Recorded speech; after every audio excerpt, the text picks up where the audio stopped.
না, এর চেয়ে ভালো সুযোগ আর কোনো সময় আমরা পাইনি। এটা বিশ্বকাপে সেমিফাইনাল খেলতে ভালো শুরুর বিকল্প ছিল না বাংলাদেশের সামনে।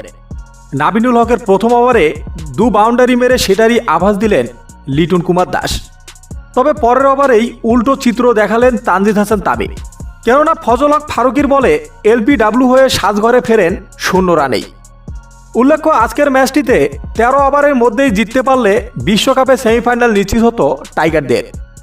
কিন্তু এমন একটি গুরুত্বপূর্ণ ম্যাচেও যে এমন করবে তা ভাবতেও পারেনি বাংলাদেশের ভক্ত সমর্থকরা, এমনকি ভাবতে পারেনি তামিম ইকবাল নিজেও। আর তাই টাইগার ব্যাটসম্যানদের এমন ধরাশয়ী ব্যাটিং দেখে তামিম ইকবাল বলেন, আজকের ম্যাচটাতে অন্তত ভালো করে খেলা উচিত ছিল টাইগারদের, কিন্তু তারা যা খেলেছে তাতে হতাশ হওয়া ছাড়া আর কোনো উপায় নেই।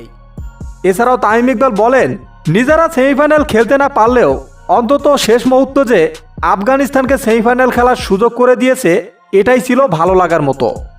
তো দর্শক, শেষ মুহূর্তে অস্ট্রেলিয়াকে পিছনে ফেলে আফগানিস্তানের সেমিফাইনাল নিশ্চিত হওয়া নিয়ে আপনার মতামত কি তা অবশ্যই জানিয়ে দিন আমাদের কমেন্ট বক্সে।